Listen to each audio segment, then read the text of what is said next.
नमस्कार दोस्तों, मैं शिवम कुमार विवेक आप सभी का स्वागत करता हूं आपके अपने चैनल SKV क्लासेज में। आज हम लोग एक नया और महत्वपूर्ण टॉपिक लेके आए हैं जिसे हम लोग जानते हैं नई शिक्षा नीति से। ये नई शिक्षा नीति क्या है, इसके बारे में हम लोग चर्चा करेंगे। क्या यह लाया गया व्यवस्था आज के समय के लिए सही है, गलत है, ये आप लोग डिसाइड कीजिएगा। जब मैं पढ़ाऊंगा उसके बाद आप लोग खुद डिसीजन कर सकते हैं कि ये न्यू एजुकेशन पॉलिसी जो लाया गया है वो किस हद तक विद्यार्थियों के लिए सही है। तो आइए हम लोग स्टार्ट करते हैं न्यू पॉलिसी क्या है इसके बारे में। तो सबसे पहले जानेंगे न्यू एजुकेशन पॉलिसी क्या है। उससे पहले आइए हम लोग थोड़ा चर्चा कर लेते हैं। ये पॉलिसी जो लाई गई है 2017 में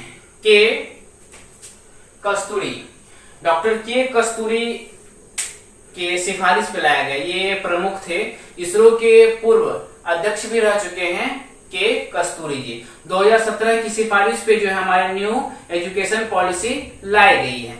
इससे पहले जानते हैं कि हमारा ये जो पॉलिसी था, शिक्षा का नीति व्यवस्था, ये किस प्रकार से था उसके बारे में हम लोग चर्चा करते हैं, ताकि हमारा यह पॉलिसी, नया पॉलिसी जो है उसे अच्छा से समझ पाए। तो सबसे पहले हम जो जानते हैं हमारी जो पॉलिसी लाई गई थी शिक्षा व्यवस्था, वो 1968 ईस्वी में 1968 की व्यवस्था थी जो इंदिरा गांधी के समय में लाई गई थी। पुनः इसको 1986 में लाया गया था राजीव गांधी के अध्यक्षता में।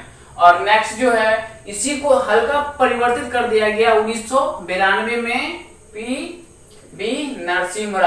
पीवी नरसिंह राव के अध्यक्षता में इसे हल्का परिवर्तन किया गया था 1992 में। और अब आप लोग जानते हैं 2020 माननीय प्रधानमंत्री नरेंद्र दामोदर दास मोदी जी की अध्यक्षता में न्यू एजुकेशन पॉलिसी लाई गई। इसके अंतर्गत हम लोग कोशिश करेंगे कि हो सकता है एग्जाम के पॉइंट इसमें टच करें तो एग्जाम के क्वेश्चंस भी सॉल्व हो जाए, तो हम लोग वैसे अच्छे से पढ़ेंगे, साथ साथ समझेंगे। ताकि हम लोग स्टार्ट करते हैं ये पॉलिसी क्या है, उस पॉलिसी को समझते हैं। जैसा कि सबसे पहले हम लोग बता देते हैं आपको HRD ह्यूमन रिसोर्सेज डेवलपमेंट अर्थात मानव विकास मंत्रालय के अंतर्गत हम लोग शिक्षा को रखते थे। अब उसका नाम परिवर्तित करके शिक्षा मंत्रालय रख दिया गया है। शिक्षा मंत्रालय रख दिया गया है। अब देखते हैं कि ये शिक्षा मंत्रालय जब रखा गया तो क्या क्या फायदा होने वाले हैं। तो ये हम लोग स्टार्ट करते हैं टॉपिक से। सबसे पहले हम लोग जानते हैं कि 10+2 जो टॉपिक था, 10+2 को जो एक नया एजुकेशन पॉलिसी आया उसमें 5+3+4 सिस्टम लाया गया। ये सिस्टम क्या है उसको हम लोग जानते हैं। सबसे पहले 10+2 सिस्टम आप सभी को पता होगा। हम लोग 5 साल 6 साल के होते थे तो क्लास ज्वाइन करते थे। क्लास में ज्वाइन किए, फिर 6, 7, 8, 9, 10th 12th किए, 10th के बाद फिर से 12th किए। ये हमारा जो पॉलिसी था वो 1968 के आधार पे था। अब का पॉलिसी क्या है उसके बारे में हम लोग चर्चा करते हैं। तो अब का जो पॉलिसी है वो है 5+3+3+4। ये पॉलिसी क्या है, तो ये स्टार्ट करते हैं। तो हम लोग देखेंगे पहला पॉलिसी, इस पॉलिसी पे हम लोगों को चर्चा करना है। सबसे पहले ये देख लीजिए ताकि कैलकुलेशन में कहीं भी दिक्कत ना हो। 10+2 = 12 और 5+3+3+4 = 15। इसका मतलब है हमारी पॉलिसी को 3 साल एक्स्ट्रा इंक्रीज किया गया है। ठीक है, उसके अलावा देखते हैं ये पॉलिसी क्या है, तो हम लोग देखते हैं। तो सबसे पहले हम 5 को उठाया, फिर 3 को उठाएंगे, फिर 3 को, फिर 4 को। तो 5 को हम लोग उठाए तो पहला हम लोग का 5 है। इस 5 को हम लोग बोलते हैं फाउंडेशन स्टेज। इस स्टेज को हम लोग 2 भाग में रखते हैं। जैसे देखिए इसमें जो सबसे पहले आप लोग एक चीज निश्चिंत हो जाइए, इसलिए कि आप लोग जब 10th या 12th वगैरह देते होंगे तो ये बोलते होंगे कि हाँ 14 साल होना चाहिए बच्चा का, 15 साल होना चाहिए, ताकि 10th क्लियर हो जाए, फिर +2 करें, फिर ग्रेजुएशन करें। ये सब प्रोसेस हुआ करता था। अब उस प्रोसेस को हम थोड़ा बदल देते हैं। तो अब देखिए जो हम लोग इस 5 को उठाएं, इस 5 को हम लोग क्या कहेंगे, तो सबसे पहले इसको हम लोग करेंगे फाउंडेशन स्टेज।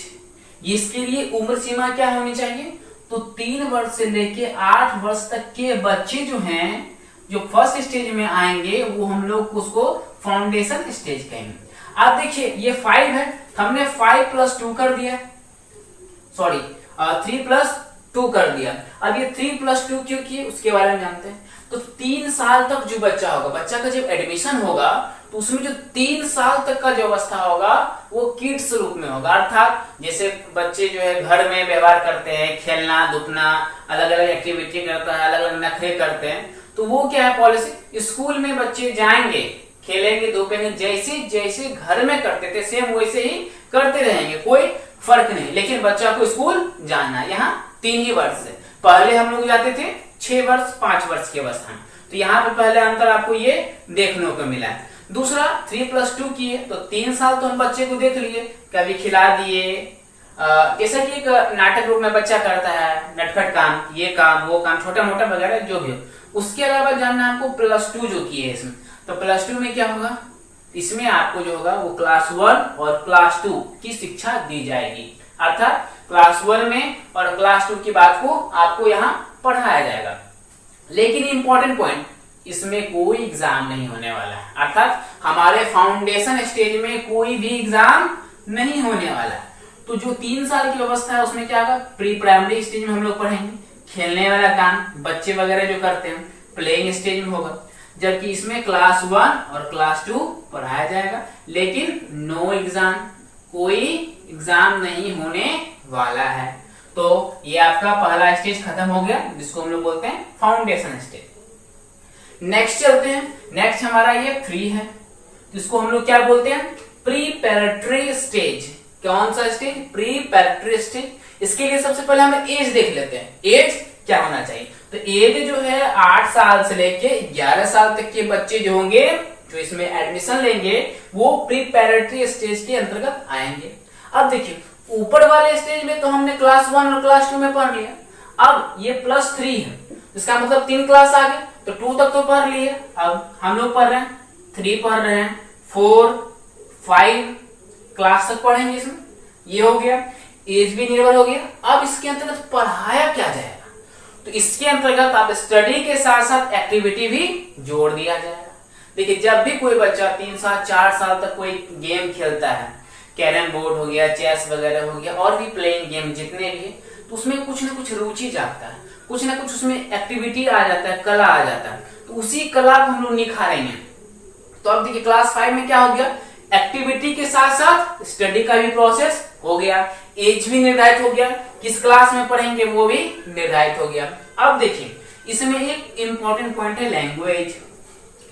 एक लैंग्वेज आपका मदर टंग रहेगा ही, इसके अलावा आप मान लीजिए बंगाल के हैं तो आपको बंगाली भाषा सिखाया जाएगा, आप मराठा के हैं तो मराठी भाषा सिखाया जाएगा। मतलब जिस राज्य के हैं, जो राज्य के जो प्रमुख स्तर पे होंगे भाषा, वो भाषा भी आपको सिखाया जाएगा। तो ये पॉइंट आपको क्लियर हो गया। नेक्स्ट में हम लोग चलते हैं फिर से +3 में। इस +3 को हम लोग क्या बोलेंगे, मिडिल स्टेज। क्या बोलेंगे, मिडिल स्टेज। अब सबसे इंपॉर्टेंट, यहां तो हम लोग 3 4 5 पढ़ लिए, अब ऊपर क्या पढ़ेंगे, 6 7 8 क्लास हो गया। अब देखिए इसके लिए एज क्या कर दिया गया, 11 साल से 14 साल तक के बच्चे जो होंगे वो मिडिल स्टेज के अंतर्गत आएंगे। इसमें कौन कौन क्लास में बच्चे को होना चाहिए, 6 में 7 में 8 में। अब देखिए सबसे पहले एज तो हो गया, अब एक पॉइंट, इसमें स्टडी का प्रोसेस क्या होगा। इससे पहले वाले में तो हम लोग देखिए एक्टिविटी के साथ साथ स्टडी किए, अब इसमें क्या हो रहा है, तो अब इसमें हम लोग पढ़ रहे हैं कॉमर्शियल एजुकेशन। कौन सा, व्यवसायिक शिक्षा पढ़ रहे हैं, कॉमर्शियल एजुकेशन पढ़ रहे हैं। कौन सा, कॉमर्शियल एजुकेशन। इसके अंतर्गत क्या होगा कि बच्चे कम ही उम्र से बिजनेस कैसे करना है इसके बारे में सीखना स्टार्ट कर देंगे, कैसे माइंड को डेवलप करना है वो सब प्रोसेस में नजर आने लगेगा। तो देख रहे हैं हम लोग एक्टिविटी, सेल्फ इंडिपेंडेंट होने के लिए हम लोग शुरू से ही अब हम लोग कॉमर्शियल काम करना स्टार्ट कर रहे हैं। तो हम लोग क्लास 6 7 8 में आए तो पहले क्या सीख रहे हैं, कॉमर्शियल एजुकेशन। इसमें क्या हो, इसमें आपको पहले कंप्यूटर कोडिंग करना सिखाएगा। जब भी कोई सॉफ्टवेयर बनाया जाता है तो उसमें कंप्यूटर कोड का बहुत ही ज्यादा रोल होता है, तो आपको यहाँ पे कंप्यूटर का पढ़ाया जाएगा। और अभी तक हम लोग जहां तक पढ़े, हम लोग का जो शिक्षा स्तर रहा उसमें कंप्यूटर नाम का तो सी वर्ड ही नहीं रहा एजुकेशन में। आगे चलते हैं, एक इसमें इंपॉर्टेंट वोकेशनल कोर्स जोड़ दिया गया है। आप जब क्लास 1 2 3 4 5 6 में पढ़ते हैं तो 3 साल जो आप लोग खेले हैं, कैरम बोर्ड खेले हैं, उसके अलावा हो सकता है कि बहुत सा सामान तोड़े वगैरह भी होंगे, तो मन में ये आइडिया आता होगा कि इसको बनाया कैसे जाता है। तो ये सब एक्टिविटी यदि आपके मन में डेवलप हो रहा है तो वो जो 3 साल आप काम किए हैं उसी को देखते हुए ये डेवलप हो रहा है। तो इसीलिए वोकेशनल कोर्स जोड़ दिया गया। इसमें क्या होगा, तो आपका इंटरेस्ट होगा नहीं हम सिलाई का काम करेंगे, आपका इंटरेस्ट होगा नहीं हम बढ़ई का काम करेंगे, हमारा काम हो जाएगा। अब मान लेते हैं सब किसी का इच्छा हो गया नहीं हम बाल छांटने का काम करेंगे, बाल कटिंग का काम करेंगे, कोई बोलेगा मछली पालन का काम करेंगे। तो यहाँ देख रहे हैं इस पढ़ाई के माध्यम से खुद पर इंडिपेंडेंट हो रहे हैं, खुद पर हम इंडिपेंडेंट हो रहे हैं, किसी पर निर्भर नहीं करना पड़ेगा। अर्थात हमारा कॉमर्शियल एजुकेशन छोटे स्तर पे ही मिलना स्टार्ट हो रहा है। तो वोकेशनल कोर्स के अंतर्गत देख रहे हैं सिलाई, बढ़ई और भी बहुत से हैं जो आप लोग टेक्निकल स्तर पे आते हैं। इसमें आपके सब्जेक्ट जो होंगे मैथ, साइंस और आर्ट्स के पेपर होंगे। अब यहाँ पर एक इंपॉर्टेंट लैंग्वेज, इंडियन लैंग्वेज होना चाहिए, एक आपका इंडियन लैंग्वेज होना चाहिए। ऐसा नहीं कि आप जाकर रशियन वर्ड ले लीजिए, रशियन लैंग्वेज ले लीजिए, ऐसा नहीं, इंडियन लैंग्वेज होना चाहिए। या तो आप हिंदी लीजिए, उर्दू लीजिए, संस्कृत लीजिए, लेकिन एक आपको इंडियन लैंग्वेज होना ही चाहिए।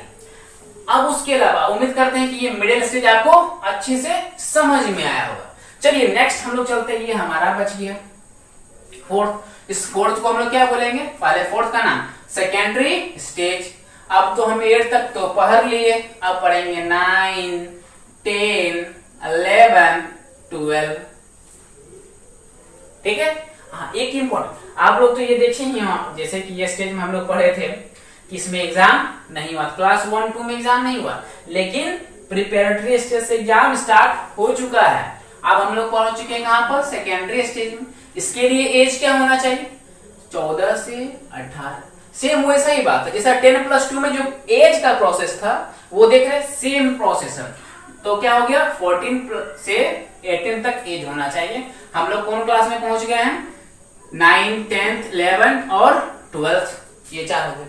अब इसमें पहले हम एग्जाम का प्रोसेस बताते हैं। उसके अलावा भी 9, 10 जैसे हुआ तो हम लोग का एग्जाम होता था। तो एग्जाम में 9, 10 में तो कोई स्ट्रीम नहीं होता था, कोई सब्जेक्ट की हमको मैथ लेना है, कोई ज्योग्राफी लेना है, फिजिक्स लेना है, ऐसा तो कुछ भी नहीं होता।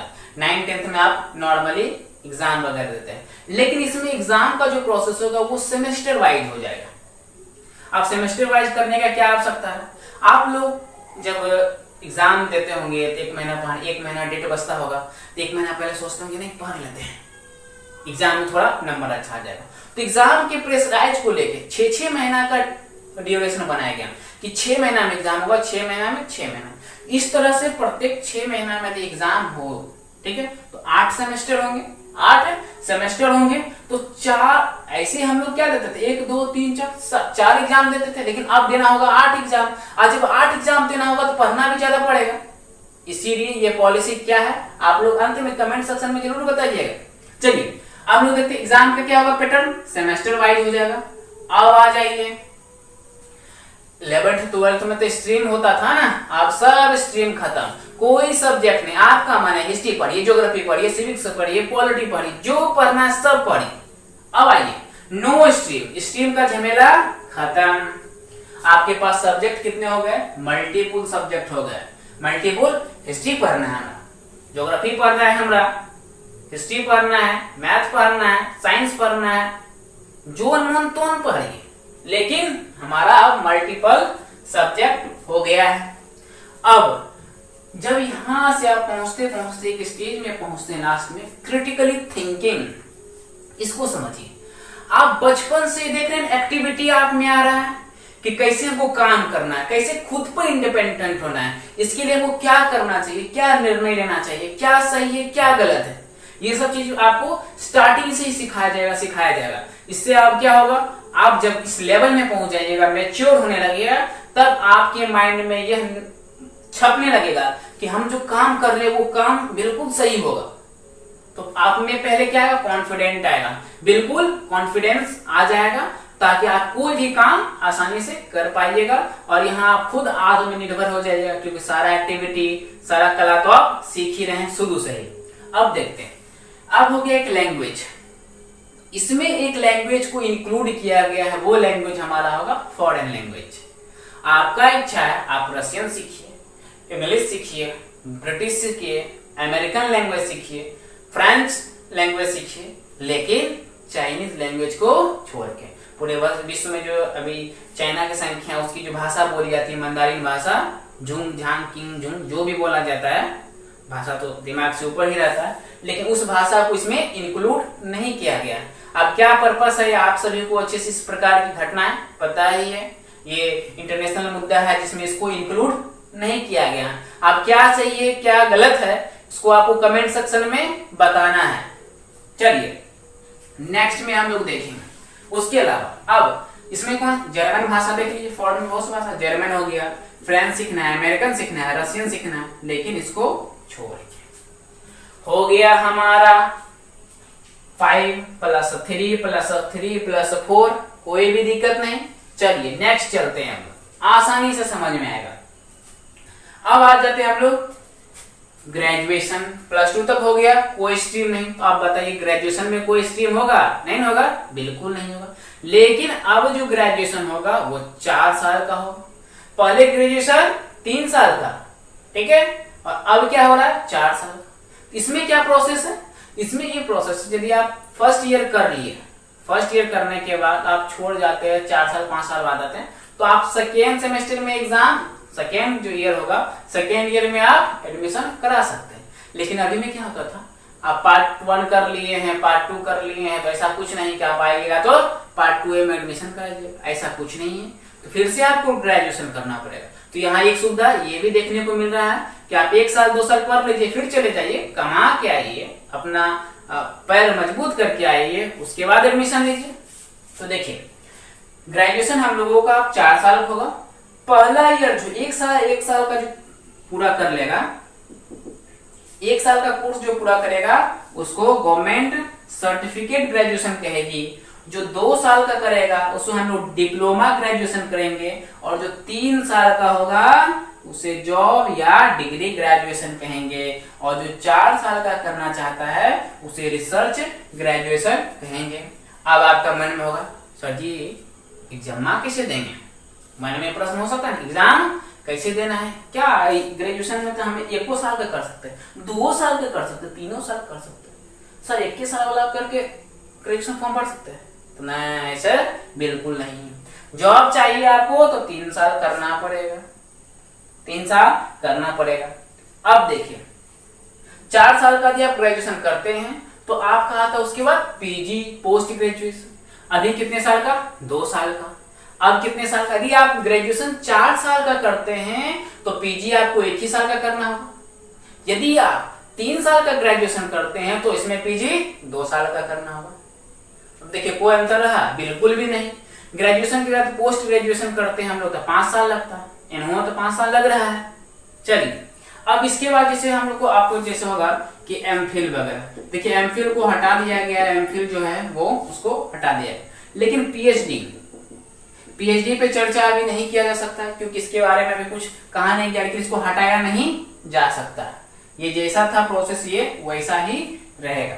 तो ये सब पॉइंट आप देखिए, इस पॉइंट से क्या पॉजिटिव मिला आपको, क्या नेगेटिव मिला, उसके बारे में हम लोग देखेंगे। पॉजिटिव हमको एक चीज मिला क्या, सबसे पहले एक तो वोकेशनल कोर्स मिला, ठीक है, एक आपको वोकेशनल एजुकेशन मिला जिससे आप आत्मनिर्भर हो जाइएगा, आप अपने पैर पे खड़ा हो जाइएगा। एक्स्ट्रा वर्क के रूप में आप सीख सकते हैं बहुत सा काम, तो उसको हम लोग वोकेशनल में, तो ये एक फायदा देखने को मिला। दूसरा आपको स्कूल फी नो डिस्कस, सरकार इस पे अभी जो है कोई ऐसा डिमांड वगैरह नहीं की है, लेकिन फी जो है कंसेशन रहेगा और सारे प्राइवेट स्कूल को मानना पड़ेगा, अर्थात फी उस लेवल का होगा जिसमें आप आसानी से अपना पे कर सकते हैं। नेक्स्ट आते हैं फॉरेन यूनिवर्सिटी। अब देखिए अब जब का शिक्षा व्यवस्था होगा उसमें टॉप 50 यूनिवर्सिटी फॉरेन वो इंडिया में आएगी और यूनिवर्सिटी खोलेगी और आपका काम होगा इस यूनिवर्सिटी में पढ़ना। टॉप 50, ठीक है।